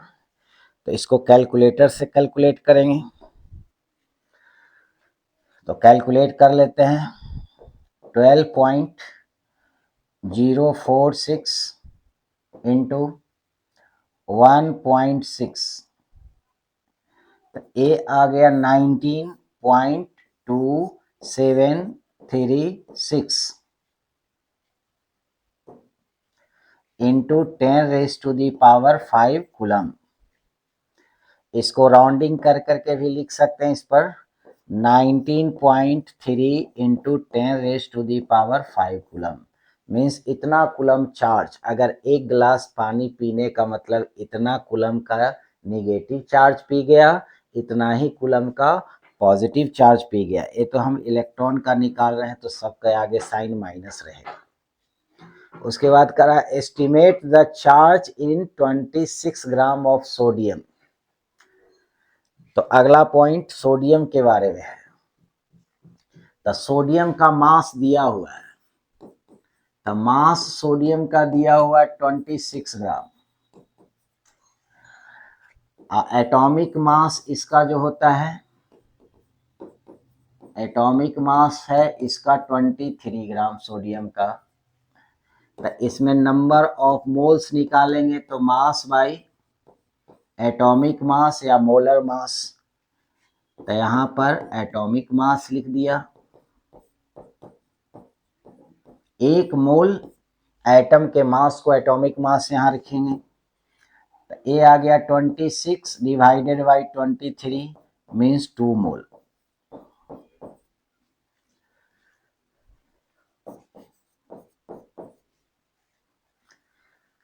इसका मतलब है 26 ग्राम सोडियम मटेरियल यूज करेंगे तो उसमें सोडियम का 22 मोल होगा। तो इसमें अगर नंबर ऑफ एटम्स कैलकुलेट करें, नंबर ऑफ एटम्स तो 2 मोल, और 1 मोल में 0.6.023 इंटू 10⁻⁻23 इतना नंबर ऑफ सोडियम एटम्स आया। हमको चार्ज पूछ रहा है, तो एक एटम में सोडियम के एक एटम में जानते हैं कि 11 इलेक्ट्रॉन होता है और 11 प्रोटॉन होता है। तो यहाँ सोडियम एटम नहीं है, सोडियम प्लस एटम है। इसका मतलब एक इलेक्ट्रॉन लॉस कर चुका है तो इसके पास सिर्फ पॉजिटिव चार्ज होगा, तो इतना नंबर ऑफ प्रोटॉन्स होगा।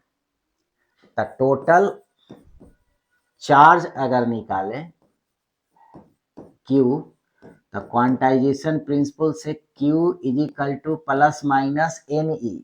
हमको सोडियम एटम नहीं दिया हुआ, सोडियम प्लस एटम दिया हुआ है। इसका मतलब सोडियम के हर एक एटम से एक एक इलेक्ट्रॉन बाहर निकाला जा चुका है, तो इसका मतलब हर एक एटम के पास एक एक प्रोटॉन ज़्यादा हो गया। इसका मतलब वो मटेरियल पॉजिटिवली चार्ज हो गया, और इतना सारा एटम का एक एक इलेक्ट्रॉन लॉस हो चुका है, तो इतना नंबर ऑफ उसके पास प्रोटॉन्स एक्सेस हो गया होगा।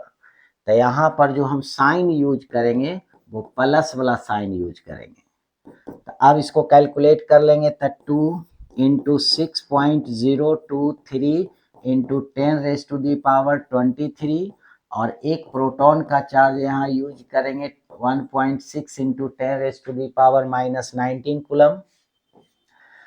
अब इसको कैलकुलेट कर लेंगे, तो यहाँ हो जाएगा 12.046 इंटू 1.6 इंटू 10⁻, यहाँ 4 आ जाएगा प्लस में इतना कूलम। अब इसको कैलकुलेट करने के लिए कैलकुलेटर हम यूज कर लेते हैं,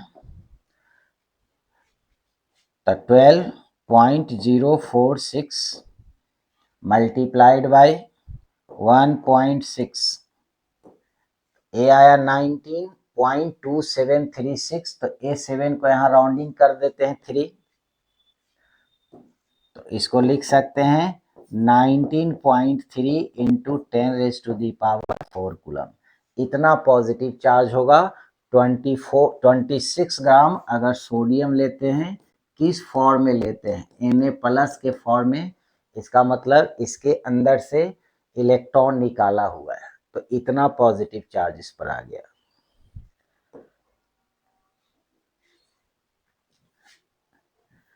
अब इसके आगे अगला क्वेश्चन है, estimate the number of electron और protons and total positive charge in 180 gram of pure water. एक ग्लास में हम वाटर ले लिया, इसमें मास ऑफ वाटर हो गया 180 ग्राम, और वाटर मोलेकुल्स के फॉर्म में होता है, तो इसका जो Avogadro number of molecules, Avogadro number of molecules का जो टोटल मास होगा उसको मोलेकुलर मास बोलेंगे। इसको हम कैपिटल M से रिप्रेजेंट करेंगे। तो ये ऑक्सीजन का एवोगाड्रो नंबर ऑफ एटम का मास और हाइड्रोजन का मास, तो ए होता है 16 और ए होता है 2, तो ए हो गया 18। तो अगर हम मोल निकाल लें, तो मोल का संख्या मास बाई मोलेकुलर मास, तो मास है 180 ग्राम और मोलेकुलर मास है 18 मीन्स 10 मोल। तो 10 मोल क्या मिलेगा, H2O मिलेगा, क्योंकि इसमें वाटर मॉलिक्यूल्स के फॉर्म में एग्जिस्ट करता है, एटम के फॉर्म में एग्जिस्ट नहीं करता है। तो 10 मोल मिला हमको H2O मॉलिक्यूल्स। हमको निकालना इसमें क्या है, तो इलेक्ट्रॉन और प्रोटॉन का। तो पहले नंबर ऑफ एटम्स निकाल लेंगे, तो नंबर ऑफ मॉलिक्यूल्स पहले निकाल लेंगे, नंबर ऑफ मॉलिक्यूल्स, तो number of molecules means number of moles, और एक मोल में एवोगाड्रोस नंबर ऑफ मॉलिक्यूल्स होता है, तो एवोगाड्रो नंबर से मल्टीप्लाई कर देंगे, तो नंबर ऑफ मॉलिक्यूल्स मिल गया, मीन्स 10 इंटू 6.023 इंटू 10⁻⁻23, एक जीरो इस पर शिफ्ट कर देंगे तो 6.023 इंटू 10⁻24, इतना नंबर ऑफ मॉलिक्यूल्स मिला। किस फॉर्म में मिला? H2O के फॉर्म में। अब एक H2O मॉलिक्यूल्स के पास, एक H2O के पास कितना नंबर ऑफ इलेक्ट्रॉन्स है? तो एक ऑक्सीजन एटम और दो हाइड्रोजन एटम, इसके पास दो, टोटल ऑक्सीजन के पास 8 इलेक्ट्रॉन्स, 8 प्रोटॉन्स होता है, और ये दो हाइड्रोजन के पास 2 इलेक्ट्रॉन होगा, इसके पास 8 इलेक्ट्रॉन होगा, तो टोटल एक मॉलिक्यूल्स के पास 10 इलेक्ट्रॉन हो जाएगा, 10 प्रोटॉन हो जाएगा। तो नंबर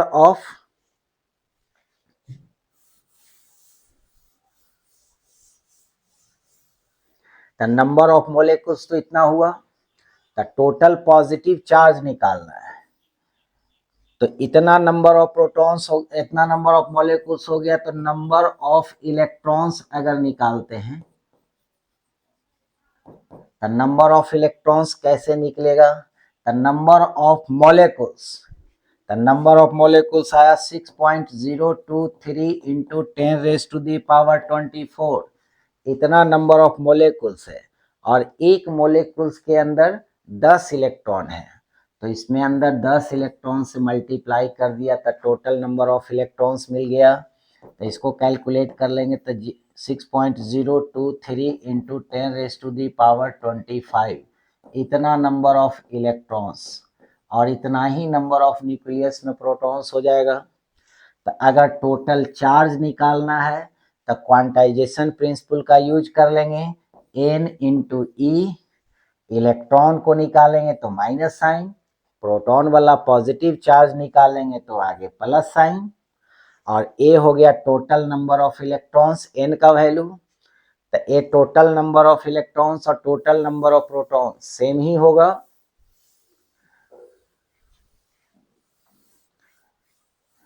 तो अब total amount of charge calculate करेंगे, तो n के जगह ए वैल्यू रख दिया 6.023 इंटू 10⁻25 इंटू एक इलेक्ट्रॉन का चार्ज यहाँ रख दिया 1.6 इंटू 10⁻⁻19 कूलम।